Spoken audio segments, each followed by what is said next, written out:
Hello বন্ধুরা, আপনারা সব কেমন আছেন? আশা করছি ভালো আছেন। আমি আপনাদের ভ্রমণ সঙ্গীতে অনেকদিন পর আবার একটা ভ্রমণ কাহিনী নিয়ে চলে এলাম আপনাদের কাছে। এবারের ভ্রমণ কাহিনী থাকবে মন্দারমণিকে নিয়ে, আর 2025-এ এটাই আমার প্রথম ব্লগ। এই ব্লগে আনন্দ, মজা, তার সঙ্গে বেশ কিছু ইনফরমেশনও আপনাদের প্রতিবারের মতো দিয়ে রাখবো।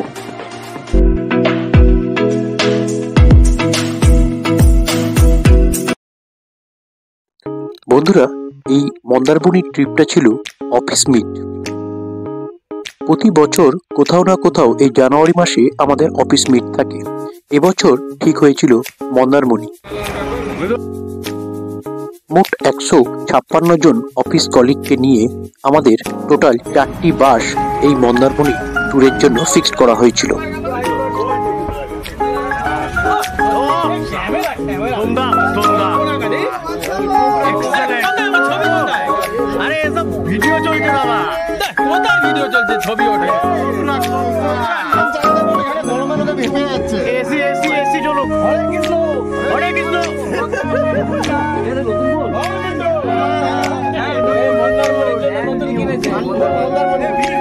ব্লগ চলছে কিন্তু শিবুর বন্ধু শিবু ঘুরে যাচ্ছে, শিবুর বন্ধু ঘুষে যাচ্ছে শুধু এখন।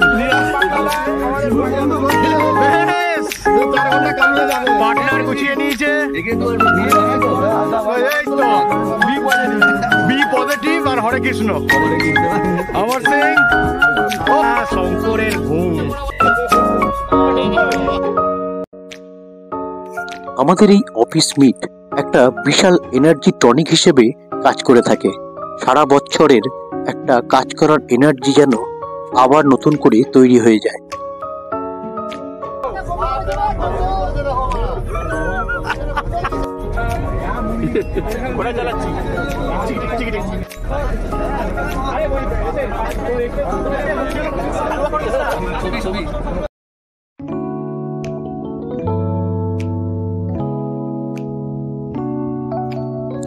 কলকাতার তারাতলা থেকে আমাদের এই জার্নি শুরু হয়েছিল। প্রথম বাস ছেড়েছিল বিকেল 4:30 নাগাদ। কলকাতার যে মিন্ট আছে সেই মিন্টকে পার করে আমাদের বাস এগিয়ে চলেছিল। পাশেই দেখতে পাচ্ছেন মাঝেরহাটের নবনির্মিত মেট্রো স্টেশন, এবং আমাদের বাস এগিয়ে চলল জয় হিন্দ সেতুর উপর দিয়ে দ্বিতীয় হুগলি সেতুর উদ্দেশ্যে।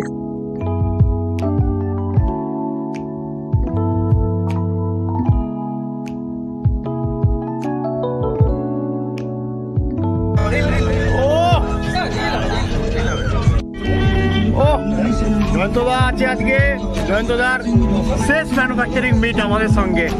এক্সেলেন্ট জয়ন্তদা, বিশাল জার্নি করলে, একদম 30 বছরের জার্নি। ও সঙ্গে পেছনে সঞ্জয় দার শেষ ম্যানুফ্যাকচারিং মিট আমাদের সঙ্গে। ঠিক আছে, একদম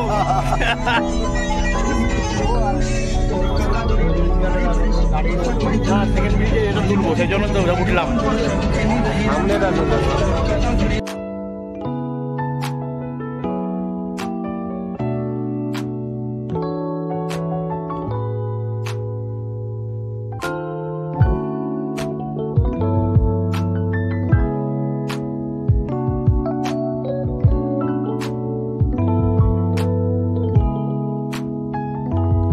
দেখতে দেখতেই আমরা দ্বিতীয় হুগলি সেতুর কাছে চলে এলাম। এই দ্বিতীয় হুগলি সেতু বিদ্যাসাগর সেতু নামে খ্যাত।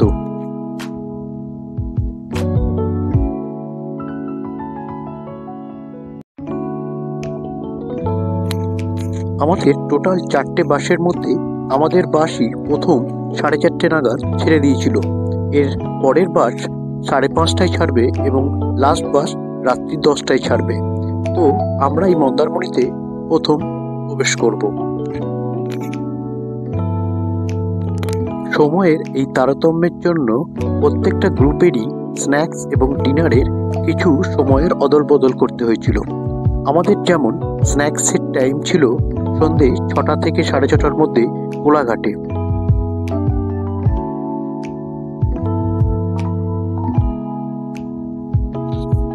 বন্ধুরা, কোলাঘাটের নাম উঠলেই প্রথমেই যে নামটা আমাদের মাথায় ঘোরাফেরা করে সেটা হচ্ছে Sherry Punjab.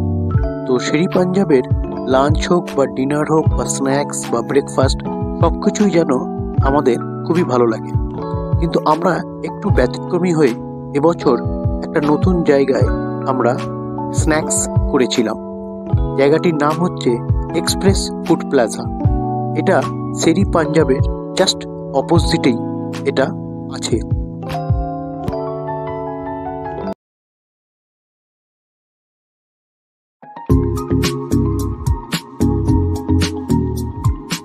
Express food plaza সন্ধ্যের আলোয় ঝকমক করছে একটা সুন্দর রেস্টুরেন্ট।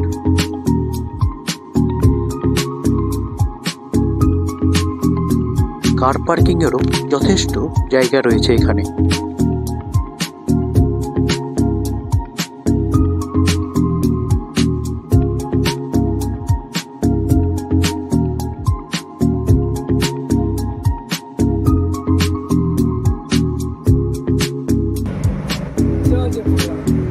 আমরা এখন ফুড প্লাজাতে এসে গেছি। এখানে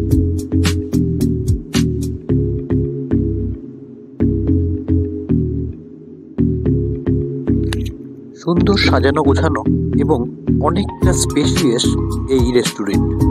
আমার তো খুব ভালো লেগেছে।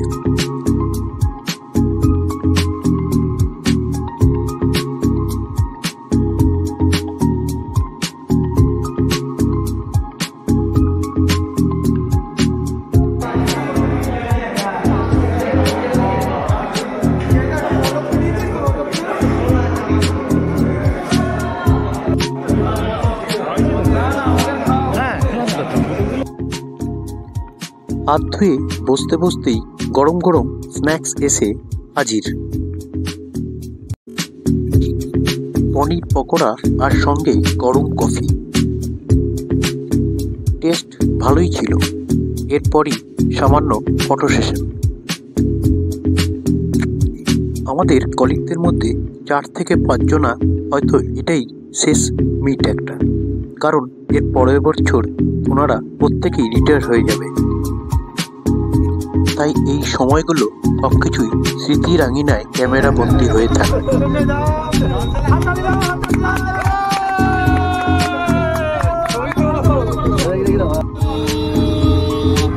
রাত্রি 9:45 নাগাদ আমরা মন্দারমণি এসে পৌঁছালাম। আগে থেকেই অটোর ব্যবস্থা করা ছিল সেখান থেকে আমাদের হোটেলে নিয়ে যাওয়ার জন্য।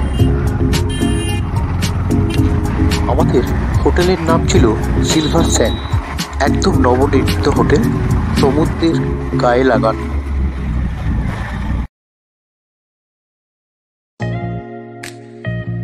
এই হলো হোটেল সিলভার স্যান্ড। কথায় আছে দর্শনধারী তারপরে গুণ বিচারী। তো প্রথমে দর্শনে হোটেলটি কিন্তু বেশ ভালো লাগলো। সুন্দরভাবে সাজানো রাতের আলোয় হোটেলটি খুবই ভালো লাগছিল।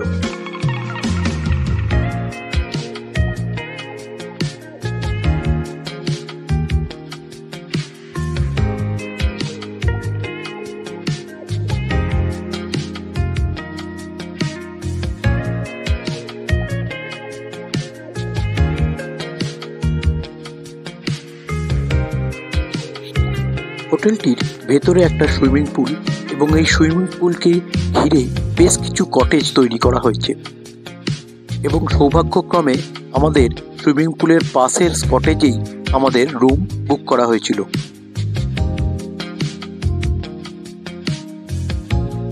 কটেজের এই 408 নম্বর রুমটিতেই আমাদের 4 জন কলিগের থাকার ব্যবস্থা করা হয়েছিল। 2টি বেডে 4 জনের খুব সুন্দরভাবে শয্যার ব্যবস্থা করা হয়েছিল। এছাড়া ঘরে একটি বড় টিভি, তার সঙ্গে এসির ব্যবস্থা ছিল।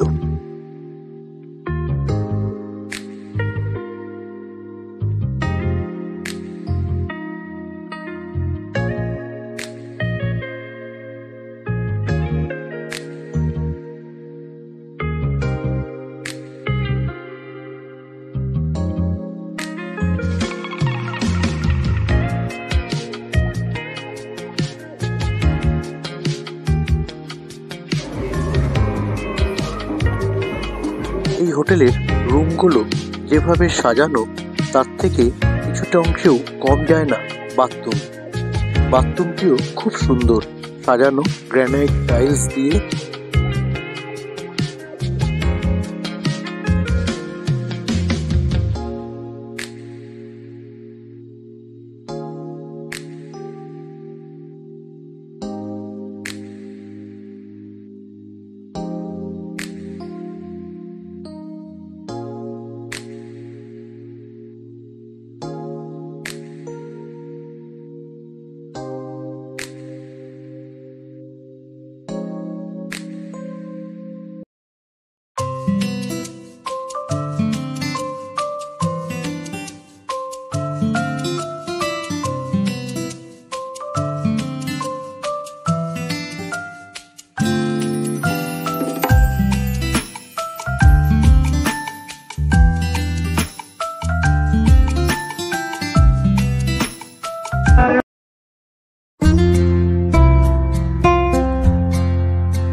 হোটেলের রুমের চাবি নেওয়া এবং একটু ফ্রেশ হয়েই আমরা বেরিয়ে পড়লাম সামনের সমুদ্রের একটা ভিউ দেখার জন্য।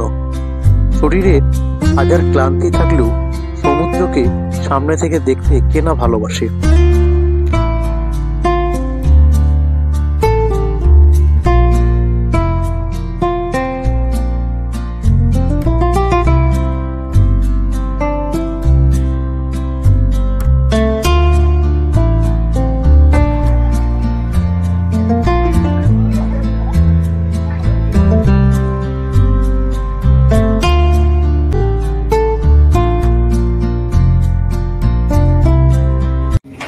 অবশেষে সময় চলে এলো ডিনারে। অনেক রকম পদের ব্যবস্থা করা হয়েছিল, যেমন স্যালাড, রায়তা, বাটার নান, ফ্রাইড রাইস, মিক্সড ভেজ, পালং পনির, কষা মুরগির মাংস এবং তার সঙ্গে ডিজার্ট তো অবশ্যই।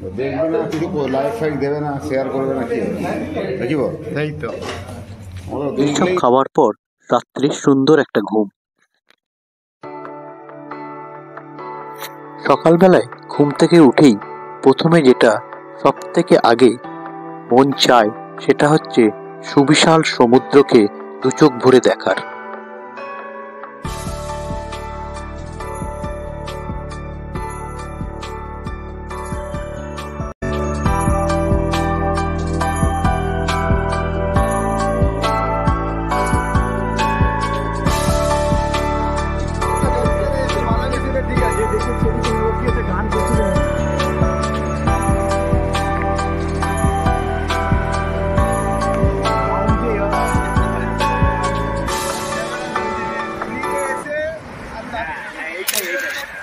সমুদ্রের এত সান্নিধ্যে এসে মনটাও কখন যেন ছেলেবেলায় চলে গিয়েছিল।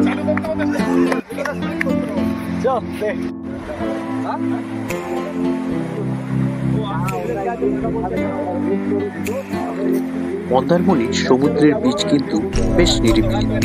এগুলো হোটেল লাগোয়া বীচ, যার জন্য এতটা নিরিবিলি। এই সুযোগে বেশ কিছু ছবিও আমরা তুলে রাখলাম।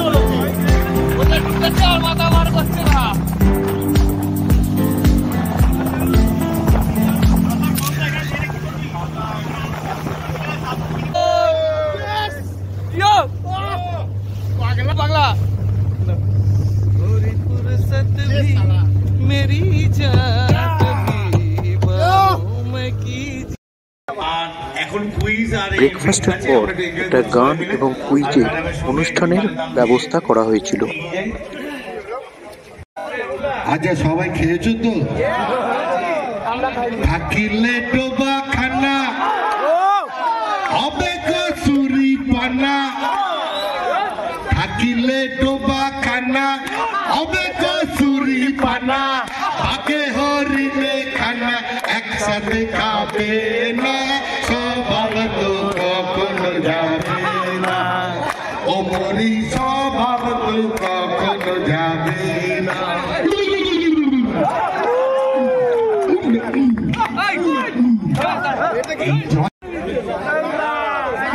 স্যারকে আমরা একটু ভালোবাসা জানাচ্ছি। এখন শুধু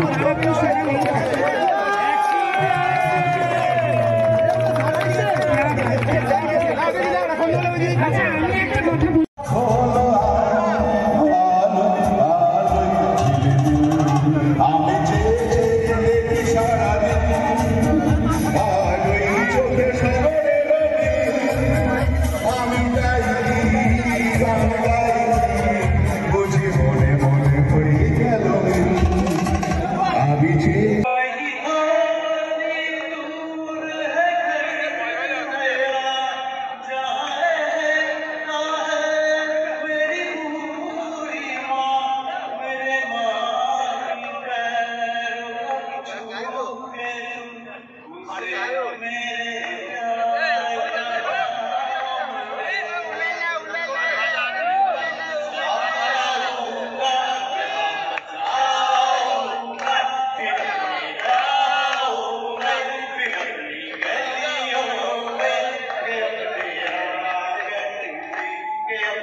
এরপরই এলো সুইমিং পুলে লাফানোর পালা।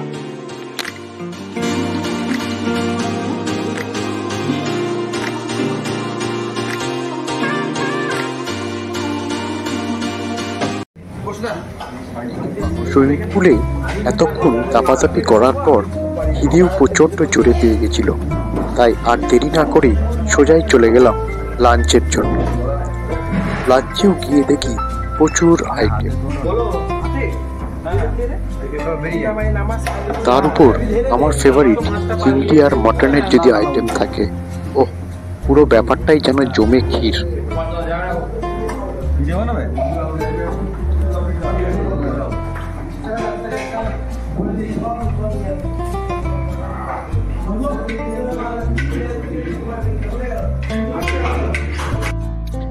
ভরপেট লাঞ্চের পর সোজা ঘুম, এবং ঘুমের পরই সোজা চলে এলাম কমিউনিটি হলে, যেখানে একটি অনুষ্ঠানের সুব্যবস্থা করা হয়েছিল।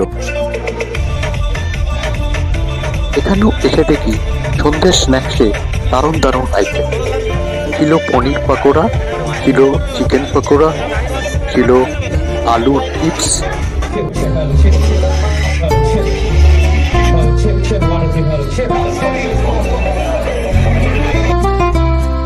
এত খাওয়া দাওয়া, আনন্দ, মজা, তবু তার মধ্যেও কোথাও যেন একটু বিষাদের সুর ছিল।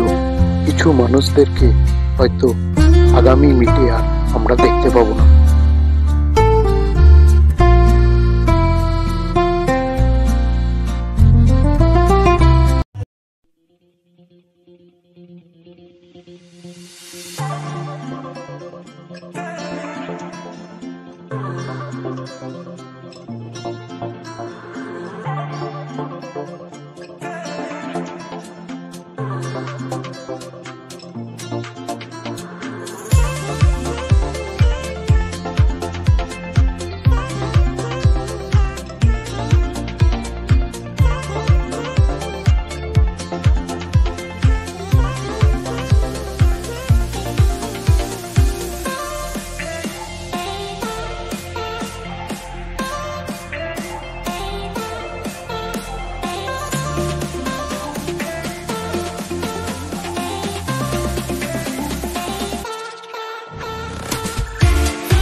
পরের দিন সকালবেলায় ঘুম থেকে উঠে আমরা ব্রেকফাস্ট করে সকাল 9টার মধ্যে নিজের বাসে চেপে বসলাম আমাদের পুরনো জায়গায় আবার ফিরে আসার জন্য। আর আমি দেবজিৎ প্রতিবারের ন্যায় এবারেও সমস্ত স্মৃতিগুলোকে ক্যামেরা বন্দি ও ভিডিও করে রাখলাম, যাতে আপনাদের সামনে এই স্মৃতিগুলো পুনরায় পরিবেশন করতে পারি। ভিডিওটি ভালো লাগলে লাইক, শেয়ার এবং সাবস্ক্রাইব করবেন।